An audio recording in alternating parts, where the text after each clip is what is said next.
Today I am trying apple cinnamon cupcakes. It's been in my recipe collection for a really long time. Allegedly I've tried it before, but I don't remember, and I don't even remember where the recipe came from, but I will post it below. So it is mostly a bread type dough and comes out looking vaguely like cinnamon buns. So we'll see how they go.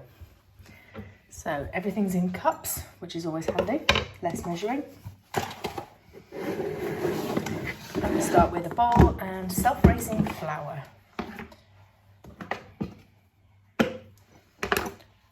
2 3/4 of self-raising flour.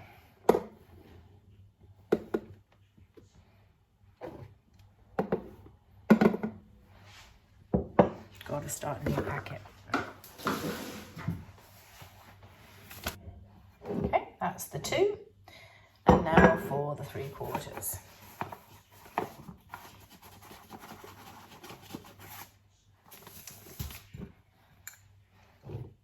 Put that over there.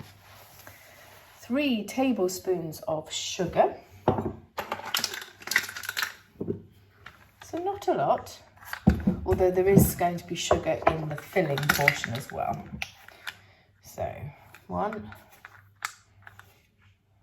2, 3. Put that away for next time. A tablespoon of salt.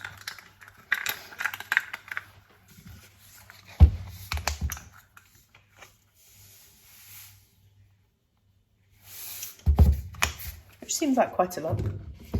And then I'm using a packet yeast, so it comes pre-measured in 7-gram sachets.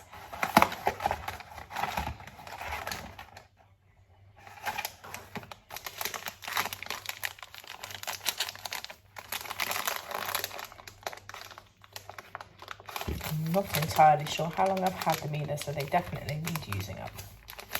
But at one stage it was difficult to locate the tub sugar the tub yeast that I do like. So there we go, pour it in.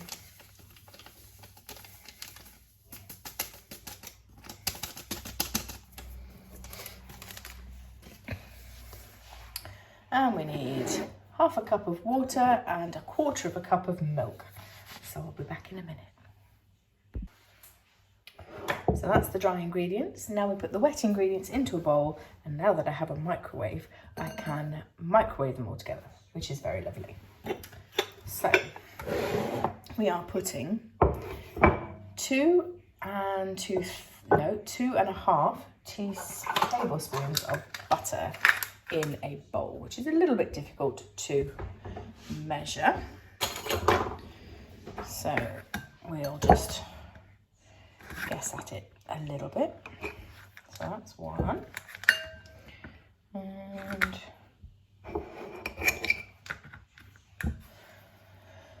And then that looks a bit like half, so we'll put a bit more in there like that.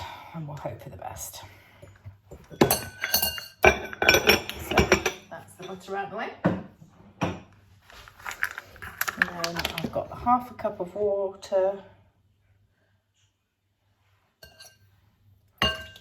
And we need 1/4 cup of milk.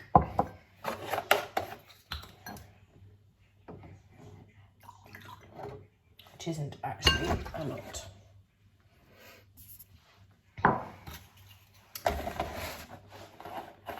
And microwave until melted and warm, so I'll let you know how long it takes, but I reckon maybe 2 minutes at the most. So there you go. Still separated in the bowl because of the different weights of things. So we bring back the dry mix, pour in the wet mix. It smells weird. Get rid of that. And we're also going to crack an egg in.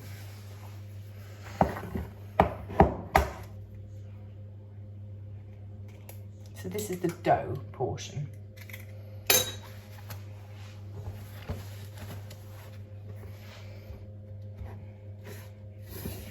Hopefully this is wet enough to mix all the dry ingredients together without ending up with scrambled egg, which is obviously the worry when you're putting a warm liquid in with an egg. Well, it is coming together. Well, look.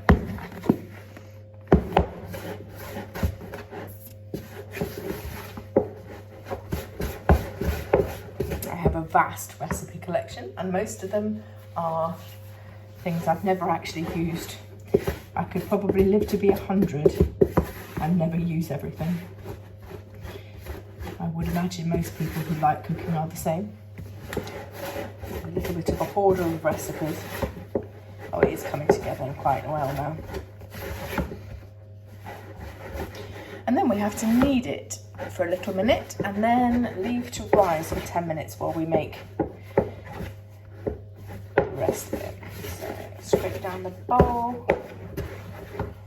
There we go. Let's see, nice little blob of dough.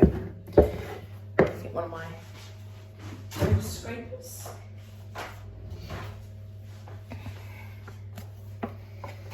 Silicone little scraper thing, very useful.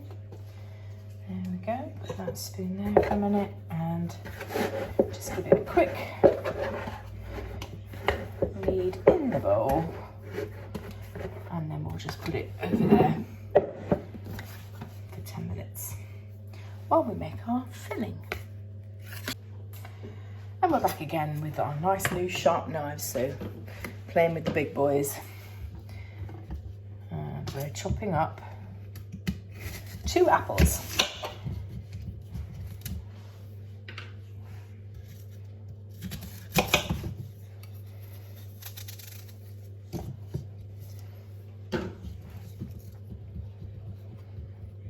There's dicing on the recipe. It doesn't say about peeling them, so I think I'm going to leave the peel on because it just makes it for a more interesting colour. So I'm going to cut them into little pieces.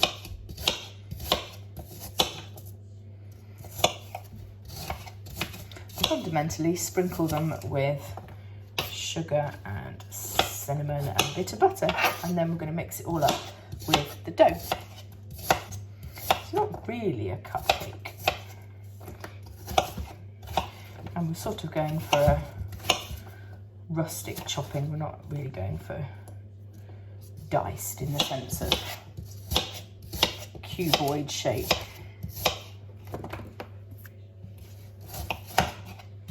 We bought these apples this week to try, but my husband's not overly keen, so I'm hoping that he might be keener if they're wrapped up in pastry and smothered in sugar.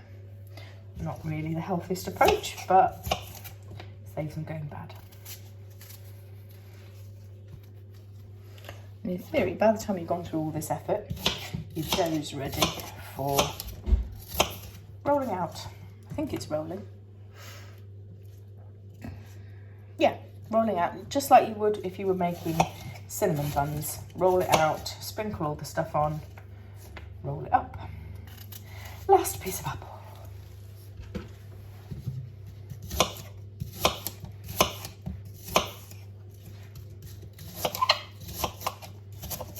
I'm not sure this is going to be small enough, but never mind. There we go. Scary knife. So we are putting some more butter. Oh, I meant to pick up a bowl. So in goes the apple.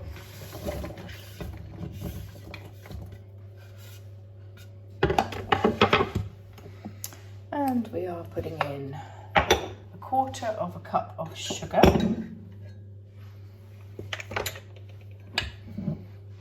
We're using the same jug that we used before, so it'll be a little bit stuck on the inside, but we don't care. It'll all taste nice together. So, apples, sugar, a tablespoon of, what did I do with my measuring spoon? Tablespoon of cinnamon, which is quite a lot of cinnamon, but we like cinnamon, so it's okay. And then 2 tablespoons of butter. So we'll go the same process again. We'll just guess at it.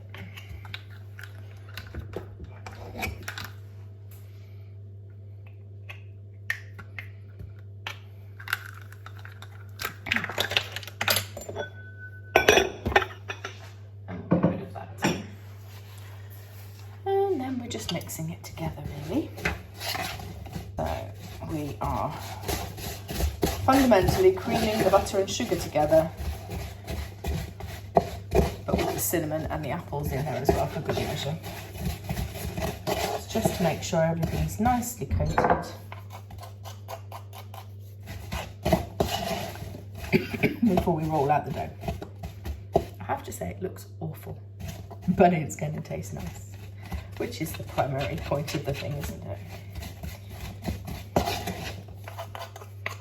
Okay, so this is what it looks like. Partly because we've left the peel on, you get the different colours. Now we're going to roll it out. So the flour comes back, and we're going to sprinkle. I don't know what to do with that. I'm going to sprinkle some on the worktop to avoid sticking, and a little bit more in the bowl.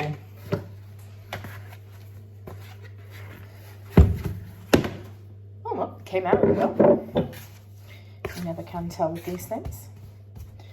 So it's quite a light feeling dough. I wouldn't say it's certainly not a bread dough.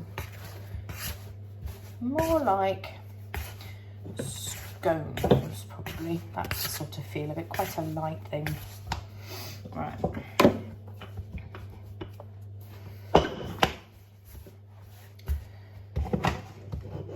Slightly afraid of it, to be perfectly honest.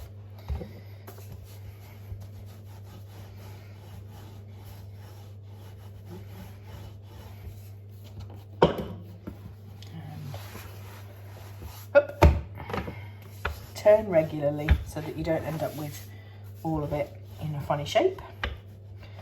Lumpy bits. And we're trying to aim for something vaguely oblong. Now I say oblong because I am the age I am, but I was told off the last time I said oblong by somebody. It's rectangles now, but if you're as old as me, it's probably still oblong. Okay. We're going to gently sprinkle.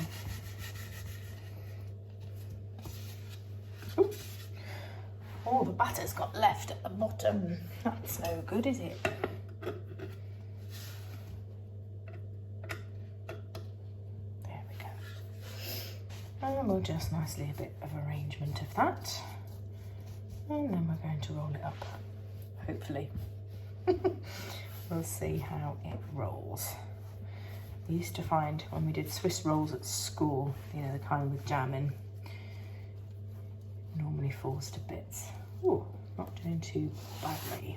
The trick seems to be have a nice floured surface and catch the bit of apple that escapes and shove it back in.